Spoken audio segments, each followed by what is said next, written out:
మా గెలుపు మా ఇద్దరి గెలుపు, నా గెలుపు మా అన్న గెలుపు.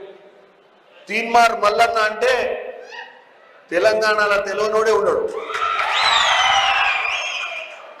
తీన్మార్ మల్లన్నకి ఏముంది, నాకంటే కష్టం జర్రా పరిచయం చేసుకోవడం. తీన్మార్ మల్లన్న నా పక్కన ఉంటే నేను గెలుపు గ్యారెంటీ.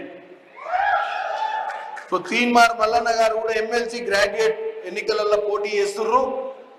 వారికి కూడా మీ అందరి మీరు ముఖ్యంగా ప్రచారంలో ఇప్పుడు పార్లమెంట్ ఎన్నికల తర్వాత తీన్మార్ మల్లన్న ఎన్నికలలో కూడా మీరు వచ్చినటువంటి అభ్యర్థుల లిస్టు తీసుకొని ఇంటింటికి పోయి వాళ్ళని ప్రచారంలో వాళ్ళని కలవాల్సిన అవసరం ఉంటుంది. ఆ ఓటర్ల లిస్టు కూడా అన్న ఈ ఫ్రంటల్స్కి, యూత్ కాంగ్రెస్కి, ఎన్ఎస్వైకి, మహిళా కాంగ్రెస్కి ఇస్తే వాళ్ళు కూడా ప్రచారంలో భాగస్వాములు అవుతారు. తీన్మార్ మల్లన్న ఏం చెప్పిండు, మీ భవిష్యత్ మా భవిష్యత్ మా ఇద్దరిది.